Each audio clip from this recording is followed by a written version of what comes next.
మామిడిపళ్ళ రుచులే కాదు, కపిల్ వారి 30 సంవత్సరాల నాణ్యత మరియు నమ్మకం. అధికారం కోల్పోయాక కేసుల భయంతో దేశం విడిచి వెళ్లిన ఆ మాజీ ఎమ్మెల్యే మళ్లీ రాజకీయంగా యాక్టివ్ అవ్వాలని చూస్తున్నారట. తానేం తప్పు చేయలేదని, అవన్నీ రాజకీయ కక్ష సాధింపు చర్యలంటూ సానుభూతి పొందే ప్రయత్నం చేస్తున్నారట. క్యాడర్కు ప్రజలకు దగ్గరయ్యే పనిలో పడ్డారట. అంతేకాదు పార్టీ రజతోత్సవ సభపై ఫుల్ ఫోకస్ పెట్టారట. అయితే నాడు కేసుల నుంచి తప్పించుకునేందుకు దుబాయ్ పారిపోయిన ఆ మాజీ ఎమ్మెల్యే ఇప్పుడెందుకు రెక్కలు కట్టుకొని ఎగిరొచ్చి నియోజకవర్గంలో వాలిపోయారు? పైగా వేధింపులు సాధింపులు అంటూ సెంటిమెంటు పండించి పొలిటికల్ ఆయింట్మెంట్ రాయడం వెనుకున్న వ్యూహం ఏంటి అనే చర్చ నడుస్తుంది. నాడు వణికించిన కేసుల భయం ఇప్పుడు ఎందుకు పోయిందట అని ఆశ్చర్యపోతున్నారట. ఇంతకు ఎవరా మాజీ ఎమ్మెల్యే? ఏంటాయన outgoing and incoming story? Nizamabad జిల్లా బోధన్ మాజీ ఎమ్మెల్యే షకీల్ ఎట్టకేలకు నియోజకవర్గంలో అడుగుపెట్టారు. 2 సార్లు ఎమ్మెల్యేగా పనిచేసిన ఈ మాజీ ఎమ్మెల్యే 2023 అసెంబ్లీ ఎన్నికల్లో ఓటమి తర్వాత లోకల్గా ముఖం చాటేశారు. 16 నెలల పాటు దుబాయ్లోనే మఖం వేశారు. వివిధ కేసులకు సంబంధించి ఆయన మీద అరెస్ట్ వారెంట్స్ కూడా ఉన్నాయి. ఈ క్రమంలో ఇటీవల తల్లి చనిపోవడంతో అంత్యక్రియల కోసం రాక తప్పలేదట. శంషాబాద్ ఎయిర్పోర్టులోనే పోలీసులు షకీల్ను అదుపులోకి తీసుకుని ప్రశ్నించి వదిలేశారు.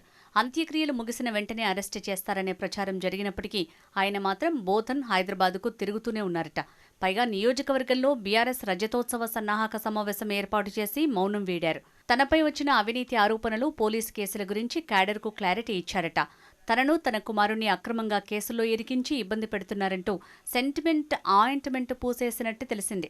కేసులకు భయపడి తాను దుబాయ్ పారిపోలేదని, అనారోగ్య సమస్యలతో దుబాయ్లో ఉండాల్సి వచ్చిందని చెప్పేశారట. దీంతో ఇప్పుడు షకీల్ వ్యవహార శైలిపై నియోజకవర్గంలో కొత్త చర్చ జరుగుతోంది.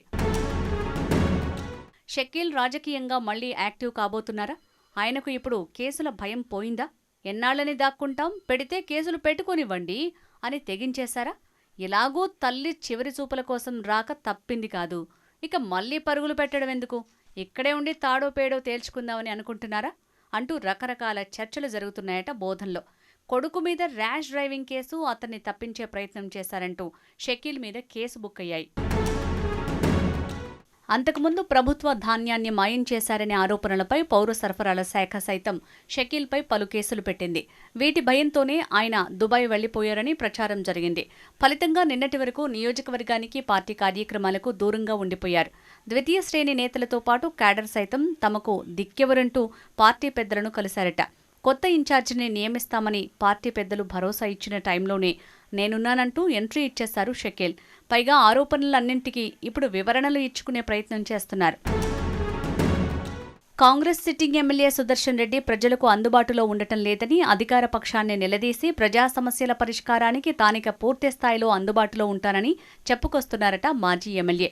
మళ్లీ యాక్టివ్ పాలిటిక్స్ చేస్తారని భరోసా ఇచ్చినట్టు తెలిసింది. అయితే షకీల్ మౌనం వీడటం వెనుక పెద్ద వ్యూహం ఉందని చెప్తున్నారట ఆయన అనుచరులు. పార్టీ పెద్దలు సైతం మేమున్నామనే భరోసా ఇచ్చారని, బోధన్ కేంద్రంగా షకీల్ సెకండ్ ఇన్నింగ్స్ మొదలు పెడతారని చెప్తున్నట్టు తెలిసింది. ఇప్పుడిక ఆలస్యం చేయకుండా ముమ్మరంగా జనంలో తిరిగితే ఒకవేళ అరెస్ట్ అయినా జనంలో సానుభూతి వస్తుందని లెక్కలేసుకుంటున్నట్టు సమాచారం. అక్రమ కేసులు పెట్టి కక్ష సాధిస్తున్నారంటూ పదే పదే ప్రచారం చేయటం కూడా అందులో భాగమేనంటున్నారు. మాజీ ఎమ్మెల్యే వ్యూహం ఫలిస్తుందా, సెంటిమెంట్ అస్త్రం పనిచేస్తుందా అన్నది తేలాలంటే కొద్ది రోజులు వెయిట్ చేయాల్సిందే.